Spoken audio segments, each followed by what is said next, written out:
Kenapa kita harus beribadah? Untuk mengetahui jati diri kita, Pak. Ini fa-nya namanya fa sababiyah. Jadi arti fa sababiyah, kenapa bertaubat? Taubat ini adalah sebab kalian itu berbuat kejahatan. Kenapa kita bertaubat? Harus bertaubat. Jadi ini kesempatan di bulan Ramadan ini juga untuk bertaubat dan beristighfar. Taubat itu kan tidak mesti dosa besar, Pak. Taubat tidak mesti dosa besar. Rasulullah dalam sebuah hadis mengatakan begini, Inni atubu ilallah, saya bertaubat kepada Allah dalam satu hari itu 70 kali.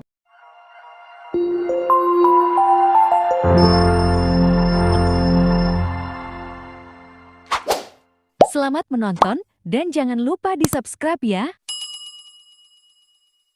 Bismillahirrahmanirrahim. Assalamualaikum warahmatullahi wabarakatuh. Alhamdulillahi rabbil alamin. Wassalatu wassalamu ala asyrafil anbiya'i wal mursalin wa ala alihi wa ashabihi ajma'in. Raditu billahi rabba wa bil islami dina wa bi Muhammadin nabiyya wa rasula. Rabbi shrah li sadri wa yassir li amri wahlul 'uqdatam min lisani yafqahu qawli. Allahumma ja'al jam'ana hadza jam'an marhuma wa tafarruqana min ba'dihi tafarruqan ma'suma. Kaum muslimin dan muslimat sidang jamaah subuh yang dirahmati Allah. Kita lanjutkan kajian tafsir Al-Baydawi. Kita lanjutkan tafsir surah Al-Baqarah ayat 54. Ini masih erat kaitannya dengan nikmat yang diberikan oleh Allah kepada Bani Israel. Jadi walaupun ini nikmat kepada Bani Israel, ini pelajaran bagi umat Muhammad ya. Karena Al-Quran diturunkan bukan untuk Bani Israel, tetapi untuk umat Nabi Muhammad SAW. Jadi itu hanya sebagai contoh. Jadi artinya coba lihat Bani Israel yang diberikan nikmat oleh Allah, tapi mereka lupa terhadap nikmat yang sudah diberikan. Paling enggak kita itu melihat nikmat itu apa? Pada diri kita sendiri. Wa fi anfusikum afala taqilun ya. Jadi kalau kita tidak bisa menjangkau nikmat yang jauh, itu nikmat yang paling dekat dengan kita. Apa nikmat paling dekat? Nikmat tangan, nikmat anggota tubuh, nikmat bisa bernapas dan lain sebagainya. Sehingga ketika Allah mengatakan wa in ta'uddu ni'matallahi la tuhsuha. Jadi nikmat itu banyak, ada yang melekat, ada yang tidak melekat. Yang melekat saja kalau kita hitung-hitung pun tidak sanggup, tidak sanggup kita hitung. Ya, sekarang kita lanjut ayat 54. Tafsir surah Al-Baqarah masih tentang nikmat yang Allah berikan kepada Bani Israel. A'udzu billahi minasyaitonir rajim. Bismillahirrahmanirrahim. Wa idh qala Musa liqaumihi ya qaumi innakum zalamtum anfusakum. Kita potongannya sampai di situ saja. Jadi jangan kita terjemahkan panjang dulu, nanti akan membingungkan. Ya, sekarang kita terjemahkan dulu. Ya, coba dibaca terjemahannya, Pak. Sampai innakum zalamtum anfusakum, itu saja. Dan dalam kurung ini adalah ketika Musa berkata kepada kaumnya, hai kaumku, sungguhnya kamu telah menzalimi dirimu sendiri. Ya, sudah. Jadi tatkala Nabi Musa mengatakan kepada kaumnya, wahai kaumku, kamu sudah menzalimi dirimu sendiri. Ya. Ini kalimat ya qaumi, ini namanya uslubut talattuf. Jadi arti uslubut talattuf, Nabi Musa alaihissalam begitu dekat dengan kaumnya sehingga dia menasihati kaumnya. Ini uslubut talattuf namanya. Sama seperti yang ada di dalam surah Luqman. Ketika Luqman mengatakan kepada anaknya, ya bunayya, ya bunayya. Artinya apa? Begitu dekat Luqman dengan anaknya. Dan kala Nabi Nuh berbicara dengan anaknya, ya bunayyar kam ma'ana. Nabi Nuh alaihissalam secara batin dia dekat sekali dengan anaknya. Kenapa? Dia memberikan pendidikan agama kepada anaknya yang cukup. Tetapi dia tidak tahu. Komunitas-komunitas musyrik pada masa itu membentuk karakter anaknya Kan'an untuk tidak patuh kepada Allah Subhanahu wa taala. Maka hati-hati kita, ini pelajaran bagi kita. Anak kita didik di rumah, kita jaga di rumah, tetapi ketika dia bergaul dengan orang lain, dia tidak salat lagi. Dia tidak salat lagi.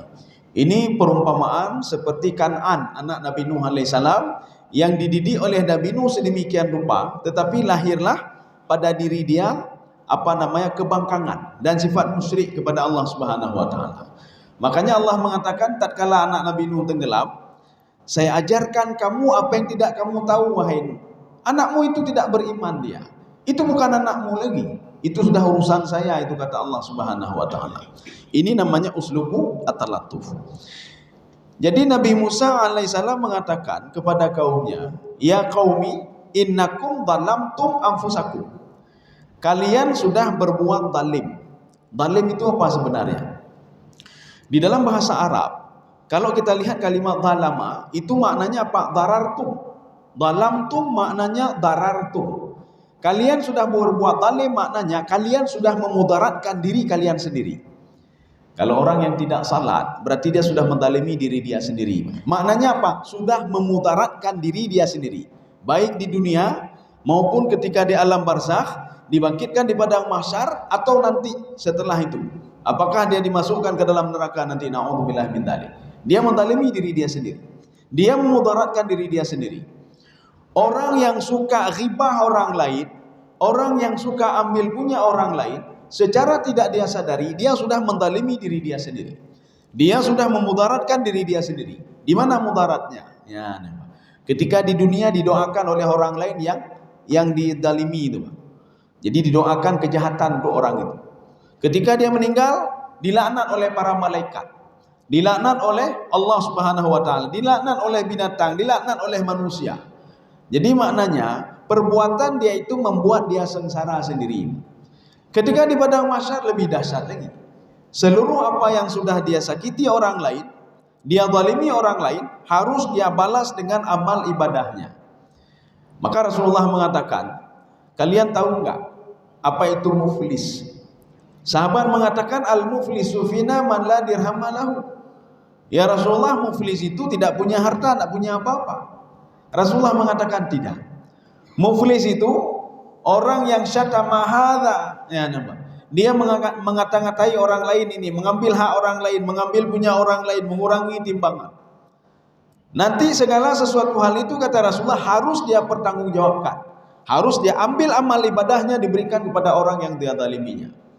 Kita suka ghibah orang lain, maka persiapkanlah amal ibadah untuk kita berikan kepada orang yang kita zalimi, kepada orang yang kita sakiti tadi. Kita kurangi timbangannya, kita ambil haknya, kita balas itu dengan apa? Dengan amal ibadah.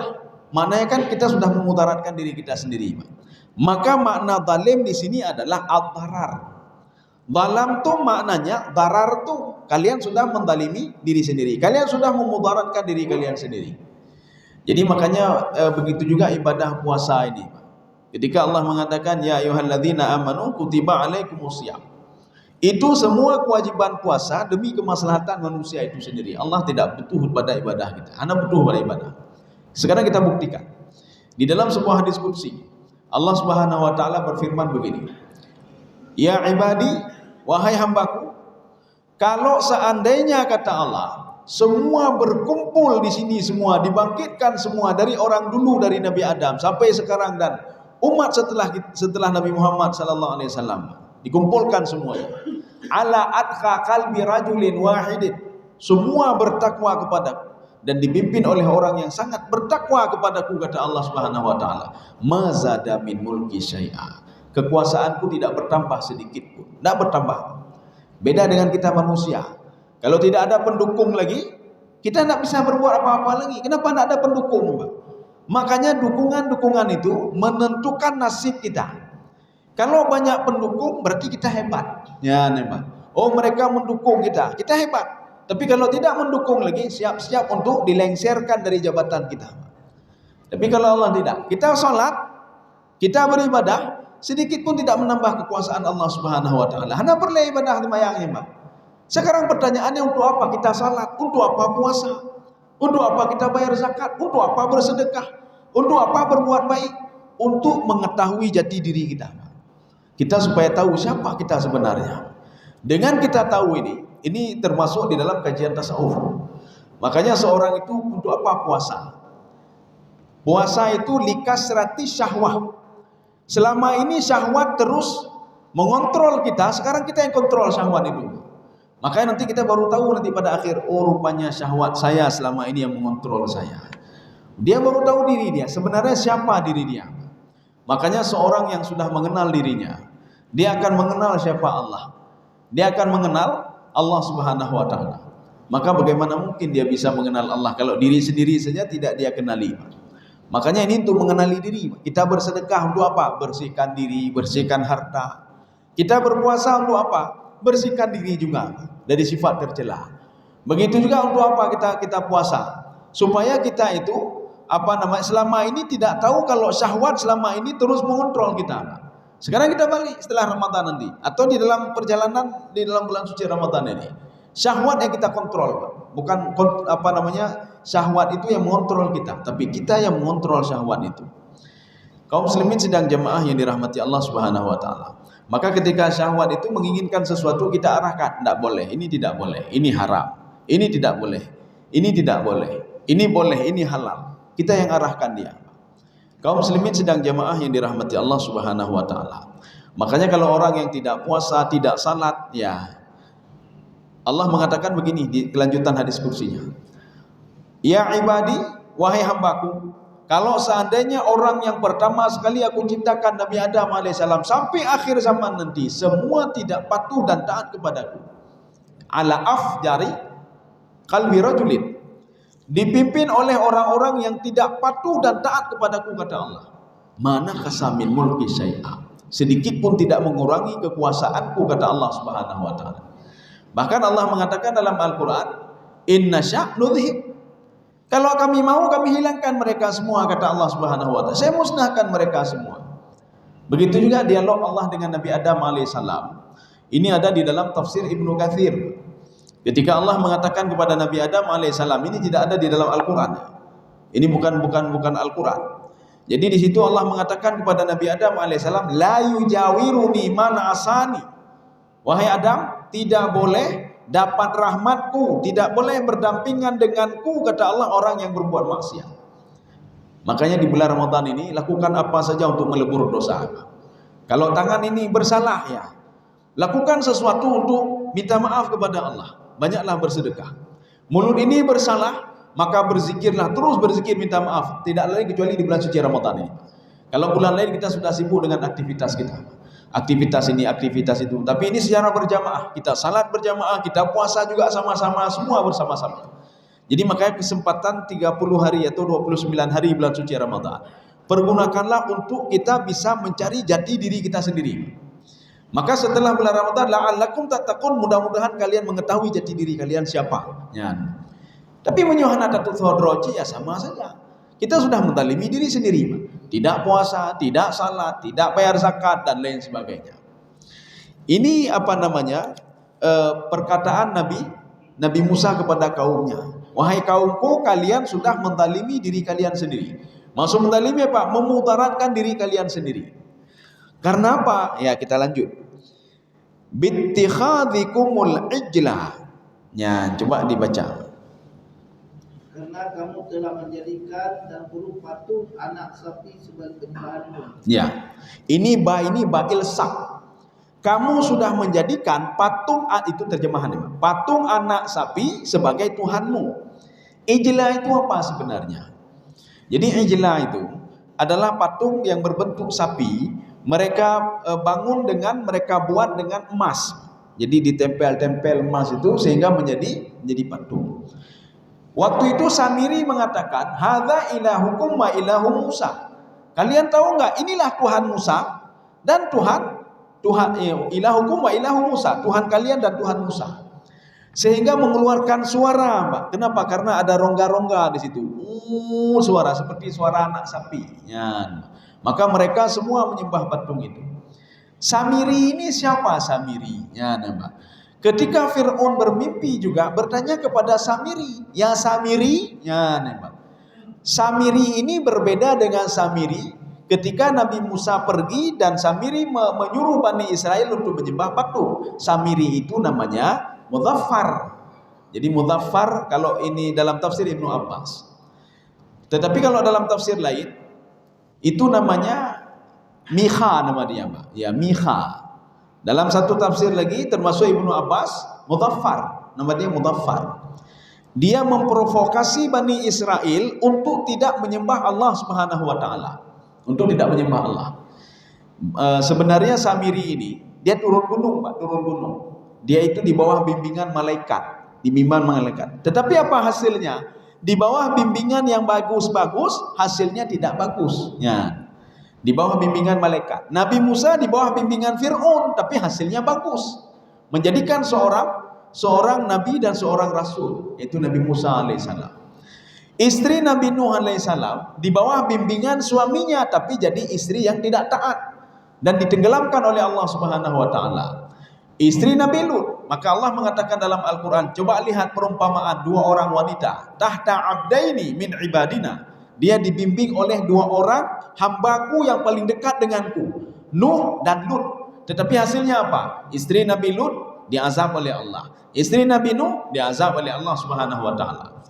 Coba lihat kata Allah, seorang wanita di bawah bimbingan suami yang aku laknat, kata Allah, aduwwul li wa aduwwul laka, musuhku dan musuhmu. Tapi lahirlah seorang wanita Asiah, wanita yang taat dan patuh kepadaku, kata Allah Subhanahu wa taala. Makanya istri Fir'aun itu tatkala mau diletakkan batu besar, Pak, sama seperti Bilal di atas tubuhnya. Ketika itu apa? Berdoalah istri Fir'aun, Pak, istri Fir'aun Asiah. Rabbi ibnili 'indaka baitan fil jannah wa najjini min fir'aun. Ya Allah, dirikanlah rumah untuk saya di sorga dan selamatkan saya dari Fir'aun. Di dalam tafsir Baitawi itu diungkapkan, sebelum batu itu sampai ke dadanya istri Fir'aun, rohnya sudah ditarik oleh para malaikat. Malaikat sudah berada di sampingnya, sudah berada di samping Asiah. Ini sama seperti cerita Ashabul Ukhdud. Di dalam tafsir Sawi diungkapkan, ada seorang ibu bersama anak. Ketika ibunya tidak berani lompat ke api yang sudah disiapkan oleh Raja Zalim. Karena apa? Tidak patuh dan taat kepada raja. Karena menyembah Allah Subhanahu wa taala. Mereka diminta dua pilihan. Mau masuk ke api atau selamat dari api. Kalau selamat dari api, kamu tinggalkan Tuhan itu. Jangan sembah Allah lagi. Kalau tidak mau tetap sembah Allah, maka masuklah ke dalam api itu. Akhirnya ibu ini ragu-ragu. Maka bayi ini salah satu bayi yang dikatakan oleh Rasulullah SAW, bayi Ashabul Ukhdud yang bisa berbicara. Bayi ini ngomong kepada ibunya, la takhafi, jangan takut kamu ya ibu. Neraka jahanam itu lebih dahsyat dari api ini. Ya. Ketika mereka lompat, di situ disebutkan faqabata ruhahuma qabla antasil. Sudah diambil rohnya sebelum dia sampai kepada api itu. Rohnya sudah duluan diambil. Ya. Kaum muslimin sedang jemaah yang dirahmati Allah Subhanahu wa taala. Kita lanjut ya. Ini bittikhadikumul ajla. Artinya menyembah patung itu sebuah kezaliman. Rasulullah di dalam hadis lain mengatakan begini. Hati-hati kalian, manis na'badat dunia. Kalau ini kan menyembah patung, Pak. Patung ini apa? Kan terbuat dari emas, Pak. Akhirnya apa? Dibuatlah sebuah pemahaman. Seorang yang patuh kepada dunia. Rasulullah menyatakan manis ta'badat dunia. Barang siapa yang patuh kepada dunia, siap-siap untuk diatur oleh dunia itu. Barang siapa yang patuh kepada patungnya itu, siap-siap dia itu dilaknat bersama patungnya dan diatur oleh patungnya. Bagaimana diatur oleh patungnya? Ya, sebelum kita jawab yang pertama tadi, kita jawab yang kedua dulu, Pak. Ketika Nabi Musa alaihissalam melihat patung itu, dibakarlah patung itu, Pak. Karena patung terbuat dari emas, maka cairan-cairan itu diambil oleh Nabi Musa, dilempar ke sungai. Apa kata Nabi Musa? Ishrabu. Kalau itu betul-betul Tuhan kalian, minum air sungai itu. Betul-betul mereka minum, Pak. Ya, mereka minum, betul-betul minum. Karena apa? Tuhan sudah melebur dengan air tadi, Pak. Maka ini hati-hati. Inilah yang dimaksudkan Rasulullah. Kalau kalian itu patuh kepada dunia, siap-siap diperbudak oleh dunia. Patung begitu juga. Siap-siap diperbudak oleh patung itu, Pak. Jadi apapun kita lakukan. Begitu juga orang yang menjadikan dunia sebagai tuannya, siap-siap diperbudak oleh dunia. Yang menjadikan jabatan sebagai tuannya, siap-siap diperbudak oleh jabatannya. Yang menjadikan harta sebagai tuannya, siap-siap diperbudak oleh hartanya itu sendiri, Pak. Kaum muslimin sedang jamaah yang dirahmati Allah.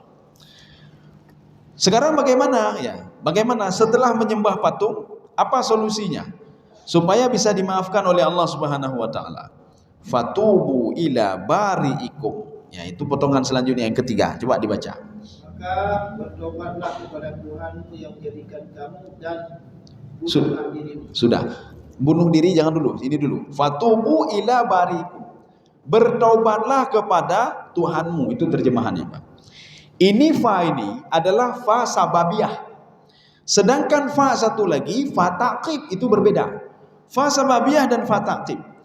Kenapa kalian harus bertobat? Gara-gara kalian menyembah patung. Ya, Pak. Kenapa kita harus beribadah? Untuk mengetahui jati diri kita, Pak. Ini fa-nya namanya fa sababiyah.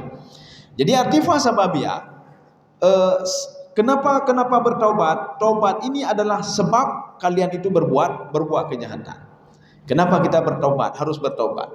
Jadi ini kesempatan di bulan Ramadan ini juga untuk bertaubat dan beristighfar. Taubat itu kan tidak mesti dosa besar, Pak. Taubat tidak mesti dosa besar. Rasulullah dalam sebuah hadis mengatakan begini, Inni atubu ilallah, saya bertaubat kepada Allah dalam satu hari itu 70 kali. Dalam hadis lain bukan 70, lebih 70 kali. Dalam hadis lain maka ribuan kali Pak bertobat. Apa maksud bertobat di sini? Apakah Rasulullah membuat dosa besar? Tidak. Jadi maksud bertobat di sini minta maaf. Jadi makanya habis salat paling enggak kita duduk sebentar, astagfirullah, astagfirullah, astagfirullah. Untuk apa bertobat? Ya. Syekh Asy-Syanqiti mengatakan di dalam kitab beliau, untuk apa kita harus bertobat setiap hari? Kita minta maaf setiap hari. Kita tidak tahu kalau kita ada melakukan satu dosa, walaupun dosa itu kecil. Dosa yang kecil ini akan menjadi penghalang, kata Syekh Asy-Syanqiti. Al-hijabu baina al-'abdi wa rabbih adzunub. Yang membuat hijab seorang hamba dengan Tuhannya adalah dosa-dosanya. Kita mobil kita, padahal kan tidak ada apa-apa, cuma sedikit saja masalahnya, Pak. Cuma masalah sedikit, mobil tidak nyaman kita bawa, Pak. Kita masalahnya dosa sedikit, tidak banyak, tapi tidak nyaman hidup kita, Pak. Ada saja ini tidak nyaman ini. Makanya perlu kepada istighfar. Kita istighfar setiap hari. Maka perlu kepada mobil itu harus dicek selalu, Pak. Cek lagi, Pak. Cek lagi, Pak. Kita tidak nyaman hidup kita. Akhirnya apa? Cek kesehatan. Pergi ke Malaysia. Check up ini, check up. Padahal sakit hana, Pak. Tapi ada merasa tidak enak, Pak. Tidak enak. Gara-gara hal kecil itu kita tidur tidak enak, semua tidak enak. Ada yang kurang. Demikian pula walaupun dosa itu kecil, Pak. Maka Rasulullah mengatakan kepada Aisyah, Iyyaki wa muhaqqiratiz dzunub. Wahai Aisyah, hati-hati dengan dosa kecil. Walaupun dosa itu kecil, efeknya itu sangat besar sekali. Dan jangan remehkan juga pahala yang kecil. Pahala yang kecil itu bisa membawamu, menyelamatkan kamu. Apa pahala kecil ini, Pak? Ittaqin nara walau bisyikki tamrah. Bersedekahlah kamu walaupun hanya sedikit, karena sedekah yang sedikit itu bisa menyelamatkan kita dari api neraka, Pak. Sedekah yang sedikit. Maka kita dalam ibadah ini kita ingin cari nilai, bukan jumlah. Kemudian kata minta jumlah, Pak, tapi tidak punya nilai. Kita kan cari nilai sekarang, Pak. Anak-anak itu dia dalam ujian kan cari nilai juga. Dia nggak ada cari yang lain, nilai yang perlu, Pak. Dalam ibadah begitu juga, kita cari nilai. Ya. Kupu temayang maka-maka, Allah, sampai Allah. Itu ijazah kero kan, Pak. Jadi itu ilu-ilu, nah kupu temayang maka ada. Nilai nak ada, Bapak nak ada. Cuma kita santai, tenang saya kan enak. Ibadah enak, semua enak. Ya. Kita pergi kantor, coba pergi kantor, peluk deh, truk kantor, kahe, kan tak enak juga. Maka dalam beribadah begitu juga, jangan buru-buru. Berangkat dari rumah, pelung, pegang pelung. Oh, dah pegang menyuhana pelung delang. Kalau tidak lari-lari, terlambat. Ya siapa suruh terlambat? Coba datang agak cepat, tidak perlu buru-buru. Ya, jadi artinya kita salat itu kan ketenangan. Kita ingin cari ketenangan. Bagaimana mau mencari ketenangan kalau kita belum tenang lagi, Pak? Tenangkan jiwa kita dulu, baru cari ketenangan. Allahu Akbar. Baru tenang, Pak. Kita salat nyaman, kemudian kita bacaan nyaman, semua nyaman. Kaum muslimin sedang jemaah yang dirahmati Allah. Ini fatubu ila bari'ikum. Bari, apa itu bari? Dalam satu tafsir diungkapkan, termasuk dalam tafsir At-Tabari, beliau mengatakan al-bari'u yaftariqu bil khaliqi. Bari itu berbeda dengan al-khalqu, berbeda apa? Pencipta. Al-bari itu al-mubdi. Ya, nampak. Al-mubdi. Jadi bari itu apa? Al-mubdi. Artinya saya harus ciptakan si fulan ini dari yang tidak ada menjadi ada. yaitu namanya Al-Bari. Al-Khaliq, proses penciptaan itu Al-Khaliq namanya. Ya. Maka dalam Al-Quran, ketika Allah mengatakan inni ja'ilu fil ardi khalifah, sebagian penafsir mengatakan ja'il itu maknanya Khaliq. Itu proses penciptaan Nabi Adam itu namanya Khaliq. Ya, nampak khalaqa. Dari yang tidak ada menjadi ada memang namanya khalaqa. Tetapi inisiatif untuk membuat dari yang tidak ada menjadi ada namanya bari. Makanya Allah di sini dalam ayat ini diungkapkan bari apa? Begitu begitu sayangnya Allah kepada seorang hamba sehingga sudah dirancang sedemikian rupa, saya akan menciptakan si fulan. Saya akan berikan ini untuk si fulan. Maka bertobatlah kepada zat yang berbuat seperti itu. Ya. Makanya Allah mengatakan dalam Al-Quran, Anishkurli wali walidaika, bersyukurlah kepadaku yang sudah merancang kamu dan kepada kedua orang tuamu sebagai fasilitas di dalam kandungannya. Untuk apa? Saya besarkan kamu di situ. Kalau ibu mau menolak, bisa saja. Ya Allah, baik ni basalam perlu bapak mentang ya Allah. Bisa saja. Tetapi kan tidak. Maka Allah mengatakan bersyukurlah kepadaku dan bersyukurlah kepada kedua orang tua. Ya, termasuk ibu. Kenapa ibumu? Karena kamu itu fasilitas untuk tinggal di dalam kandungannya selama 9 bulan maksimal. Kaum muslimin sedang jemaah yang dirahmati Allah. Sekarang kita lanjut. Faqtulu anfusakum. Ya, coba dibaca. Bunuh. Menjadikan kamu dan bunuh Tidak. dirimu. Ya, bunuhlah dirimu. Apa maksud bunuh diri? Taubatnya orang Bani Israel harus dengan bunuh diri. Tidak ada cara lain, Pak. Harus bunuh diri. Bedanya apa? Jadi begini, kita ambil tafsir Baghawi lah. Kita ambil tafsir Baghawi. Dalam tafsir Baghawi, di situ diungkapkan, fa'arsalallahu subabatan wa sahabah. Allah pada waktu itu, ketika mereka sudah menyembah patung, Allah kirim badai, Pak. Kabut, ya kabut. Subabah itu kabut. Jadi sudah kabut, sudah gelap. Kemudian sahabah, ada awan hitam. Ketika itu Allah memerintahkan kepada mereka, sekarang bunuh diri kalian. Kalau kalian betul-betul bertobat kepadaku, kata Allah. Kenapa? Kalian banyak sekali sudah berbuat dosa dan tidak berterima kasih kepada Allah. Jadi taubatnya kalian bukan dengan ucapan, tapi harus apa? Dengan bunuh diri.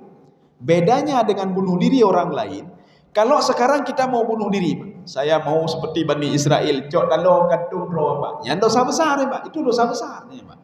Tetapi bunuh dirinya mereka adalah taubatnya mereka kepada Allah. Jadi makanya ada beberapa penafsir mengatakan begini.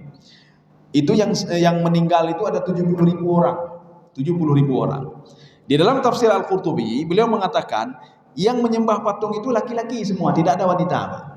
Jadi makanya ini tafsiran pertama. Yang tidak menyembah patung, Allah menyuruh sekarang bunuh orang yang menyembah patung karena ini perbuatan dosa. Tidak bagus.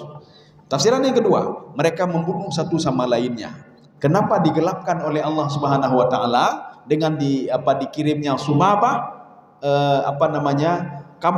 kabut dan awan hitam supaya mereka tidak tahu siapa yang mereka bunuh. Setelah sampai 70.000 orang, Nabi Musa berdoa kepada Allah, ya Allah, cukup ya Allah. Kalau demikian sudah habis semua Bani Israel ya Allah, kabeh Bani Israel. Maka sekarang tinggallah itu Bani Israel Yahudi. Kalau seandainya Nabi Musa mengatakan kabeh cuma demi Allah, habiskan semua, maka tidak ada lagi yang tinggal. Kalau seandainya tidak ada lagi yang tinggal, tidak ada lagi tantangan bagi kita. Anali tantangan yang pekaru Palestina, pekaru apa? Nyohana awaknya hana to pekarule, maka enggak ada perjuangan.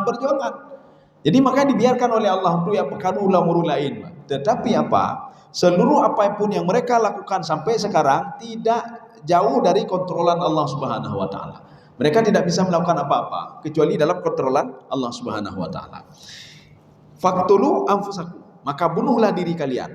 Makanya orang yang membunuh dia itu diberikan maaf oleh Allah. Yang terbunuh diterima taubatnya oleh Allah Subhanahu wa taala. Ini kalau tafsiran yang pertama tadi.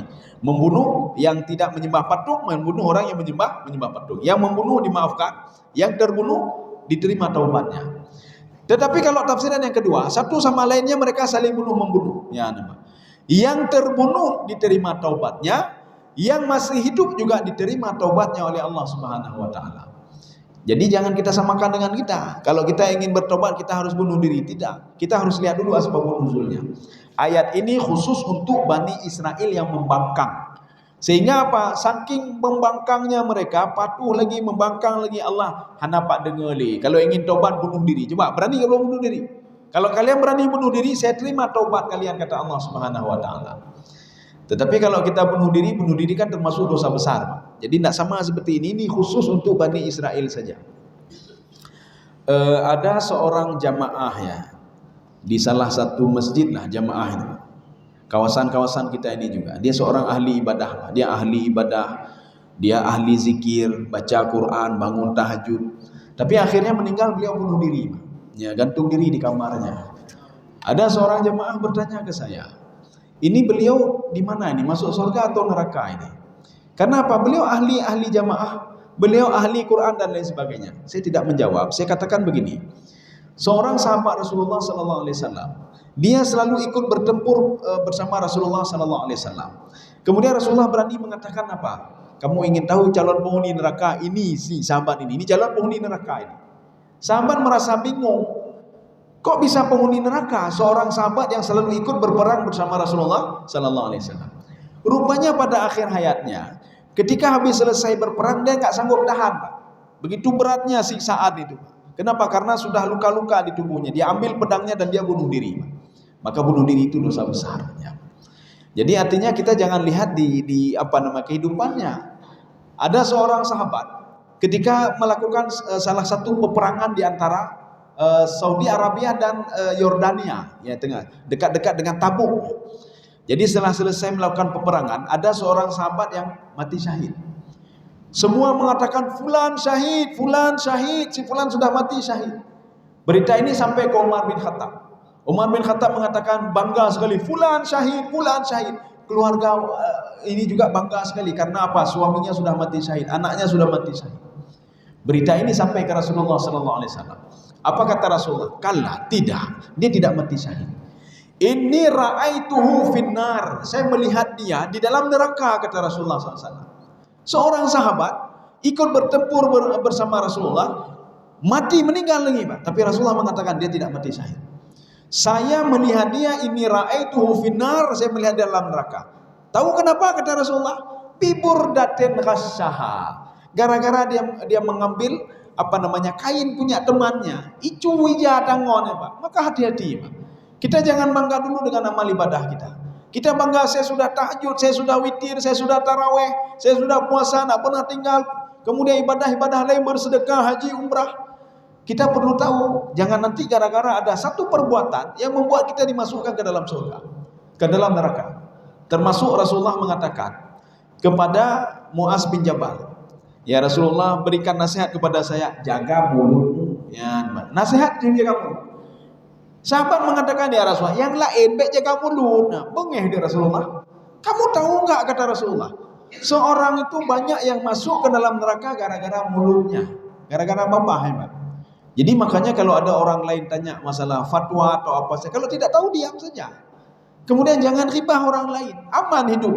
Baik ribah kau, baik ke kau, baik umpan kau, baik demenak kau, baik macam-macam ke kau. Ditanya masalah hukum, kalau tidak tahu jawab tidak tahu. Jangan gara-gara mulut ini kita dimasukkan ke neraka oleh Allah Subhanahu wa taala. Ya, ini fa yang kedua, ini fa ta'qib namanya, Pak. Apa beda fa ta'qib dengan fa sababiyah? Kalau fa sababiyah, kenapa kalian harus bertobat? Karena kalian menyembah patung. Ya, Pak. Faktulu anfusakum, ini fa ta'qib. Apa makna fa ta'qib? Gara-gara kalian bertobat, maka akan aku maafkan kalian, kata Allah Subhanahu wa taala. Maka kita kalau ingin dimaafkan oleh Allah, paling enggak sambil duduk astagfirullah, astagfirullah, astagfirullah. Baik dulu, Pak. 3 benda cuci, 3 astagfirullah, kaji. Daripada hana tepu, hebat. Nanti leho 3 tu astagfirullahalazim. Kaji kedua kau, Pak.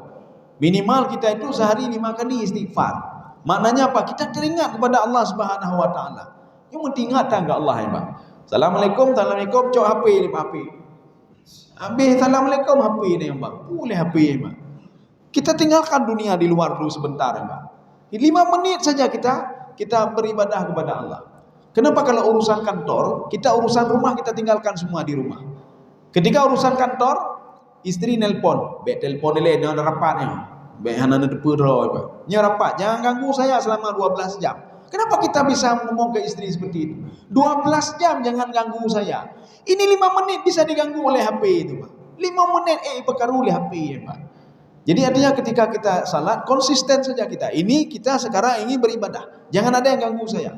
Ya, Pak. 5 menit ini untuk beribadah. Setelah 5 menit terserah. Ya, melangu nge-HP, yang main HP terserah, ya, Pak. Yang jelas 5 menit ini jangan diganggu oleh HP. Yang tedang temai Allahu Akbar, tu bergetar, ya, Pak. Ya, peng tamong, ya, Pak. Tedang temai yang peng tamong, ya, Pak. Menggetar sama tu, kepada kapeng demi, ya, Pak. Sedang Allah Akbar. Nyo belum kolka sabo, peng tamong, ya, Pak. Sami Allah man hamidah. Belum pering bet tabotu. Allahu Akbar. Untuk minta tangan tabotu. Pering tabotu peng demi kapelo. Handa jadi belum tangan, ya, Pak. Sami Allah. Kapan mau khusyuk dalam beribadah kalau seperti itu? Ya, ya, Pak. Jadi tinggalkan dulu dunia itu, tinggalkan sebentar saja 5 menit. Sebagaimana kita sanggup meninggalkan urusan rumah tangga ketika kita berurusan dengan kantor. Bos kita mengatakan ini laporan ini harus selesai 1 hari, Pak. Tak kunci ke malam rumah, Pak. Anu ketok pintu, Pak. Ya hantar lo dia dijak ke roh gula gede. Nyoyah katutah ya. Kenapa laporan nanti besok harus selesai? Kiban ya be gula cuci orangnya. Kenapa? Libur ya, Pak. Dia tidak mikirkan masalah yang lain, mikirkan masalah. Demikian pula kita, Pak. Coba kita sisihkan waktu kita dalam 1 hari berapa menit lah. Be trok tejum je. Setengah jam untuk beribadah, ya, Pak. Setengah jam saja. Salat zuhur, salat asar kali 5 menit, Pak. 25 menit, ya, Pak. 25 menit. Apakah habis waktu kita? Dari 24 jam itu? Ya, Pak. Kenapa kita duduk kedai kopi bisa 2 jam, 3 jam tak habis waktu? Kenapa untuk beribadah saja kita katakan sudah habis waktu? Ya. Ya, kabeh hotel. Ya. Sudah 6:30 lewat 10. Kita lanjut sedikit lagi lah. Dzalikum khairul lakum inda bari'ikum. Ya, coba dikali lagi. Hal itu adalah lebih baik bagimu di sisi Tuhan yang menjadikan kamu. Sudah. Apa hal itu? Kalimat dzalikum, hal yang seperti itu kata Allah, taubat itu baik bagimu. Istighfar itu baik bagimu. Supaya apa? Supaya Allah tidak jauh darimu. Ya. Jadi yang pekan lelun dekat decai, Pak. Karena hatan istighfar, ya, Pak. Kenapa saya banyak kali ini? Kenapa ini? Karena kita tidak pernah mengenal diri kita, Pak. Kita tidak tahu potensi yang ada pada diri kita, Pak. Semua orang itu diberikan potensi yang sama oleh Allah Subhanahu wa taala. Siapapun dia. Fa'alhamaha fujuraha wa taqwaha. Kita tidak sadar selama ini yang mendorong kita berbuat maksiat kita sendiri. Jangan salahkan orang lain. Kenapa? Potensi yang ada dalam tubuh kita untuk berbuat maksiat. Kita tidak sadar juga, ya. Yang membuat kita berpuasa selama ini kita juga sendiri, Pak. Kita tidak sadar, Pak. Jadi makanya dengan kita salat, dengan beristighfar dan lain sebagainya, kita akan mengenal nyolon lagi, Pak. Kita tidak akan bisa mengenal kendaraan kita kalau kita tidak selalu bersama kendaraan, Pak. Kalau kita sudah selalu bersama kendaraan, ketika rusak kata depu nyonyan rela, penanji pusi hana lain, nyoka bulat tor rela. Bahkan kita selalu bersama kendaraan kita, Pak. Ya, maka kita mengenal dia. Tapi kalau kita kendaraan 24 jam sama kendaraan cuma 5 menit, 3 menit, kita enggak akan mengenal dia. Ketika rusak nyopulah rela hanya, Pak. Mele bengkel, Pak. Orang bengkel sudah kenal. Kenapa? Setiap hari dia sudah sibuk dengan hal-hal seperti itu, Pak. Dan kita kalau ingin mengenal, maka harus terus bersama kendaraan kita. Kita cuci dan lain sebagainya. Lama-lama kita kenal, oh ini lupanya. Demikian pula diri kita, Pak. Kita akan mengenal diri, Pak. Dengan apa? Kita terus berpuasa. Kita terus beribadah kepada Allah. Kita lanjut. Fataba alaikum innahu huwat tawwabur rahim. Ya, coba. Allah menerima taubatmu, sesungguhnya dialah yang Maha penerima taubat lagi Maha penyayang. Okey, ini juga namanya fa taqib. Jadi fa itu kan ada 3 di situ, Pak. Ada fa sababiyah, kemudian ada fa taqib, fatubu. Itu fa taqib, ada satu lagi fa taqib juga. Jadi fa taqib juga apa? Fataba. Dan Allah Subhanahu wa taala dengan izinnya kalau kamu betul-betul bertobat akan dimaafkan kamu. Maka enggak ada istilahnya Allah kaidam katanya. Hana apa? Hana kan lagi manusia. Manusia walaupun kita sudah minta maaf tapi dalam hatinya belum dimaafkan. Tapi kalau kita minta maaf kepada Allah berapa kali? 1000 kali. Kata Imam Ghazali berapa? 1000 kali akan dimaafkan oleh Allah. Tetapi nanti ada masalah-masalah tertentu. Itu maafnya hanya berapa kali saja. Seperti syirik pada Allah. Syirik itu seorang ketika dia beriman, kemudian dia syirik, kemudian dia beriman, syirik lagi, syirik cukup sekali, Pak. Kalau dia syirik sudah 2 kali, maka tidak ada maaf lagi, Pak. Tidak ada maaf lagi. Dulu dia musyrik, kemudian dia beriman, kemudian musyrik lagi, mau beriman lagi, tidak bisa lagi, Pak. Cukup sekali musyrik. Atau dia beriman, kemudian dia syirik kepada Allah. Dia beriman lagi, mau syirik lagi, dapat 5. Jadi tidak ada lagi. Jadi artinya apa? Syirik itu sudah dosa besar. Kenapa dosa besar? Mengakui kalau ada pencipta selain Allah, mengakui kalau ada pemberi nikmat selain Allah Subhanahu wa taala. Maka hati-hati dengan sifat riya. Riya itu syirik kecil, Pak. Ya, Pak. Jadi maka Rasulullah mengatakan hati-hati dengan riya. Riya itu seperti apa? Kayak kita enggak terasa, Pak. Seperti semut hitam berjalan di atas batu hitam di malam gelap gulita lagi, Pak. Jadi artinya apa? Dia enggak nampak, Pak. Riya begitu juga. Jangan gara-gara riya ibadah kita capek, kita beribadah hanya bohong oleh Allah Subhanahu wa taala. Enggak ada nilai sama sekali. Kenapa harus bertaubat? Innahu huwat tawwabur rahim. Allah itu penerima taubat. Rahim itu khusus untuk orang beriman, ya Pak. Ini rahim ini beriman. Sebagian penafsir mengatakan Ar-Rahman itu untuk semua makhluk, Ar-Rahim untuk orang beriman. Maka kalimat innahu huwat tawwabur rahim, sebagian penafsir mengatakan ini untuk lil mu'min al-mudhnibin, orang mukmin dan berbuat dosa. Ya, orang mukmin berbuat dosa. Kenapa dikatakan Bani Israel itu mukmin berbuat dosa? Mereka dengan Nabi Musa alaihissalam, mereka berbuat kebaikan-kebaikan. Ya, kemudian mereka juga mau diajak oleh Nabi Musa alaihissalam 70 orang itu, tapi mereka ketika itu berbuat maksiat.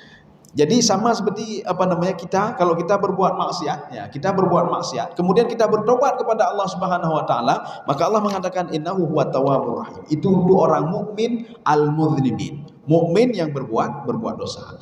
Bahkan dalam tafsir Sawi diungkapkan, salah satu penduduk neraka itu adalah al-mukmin al-asi, mukmin yang buat maksiat.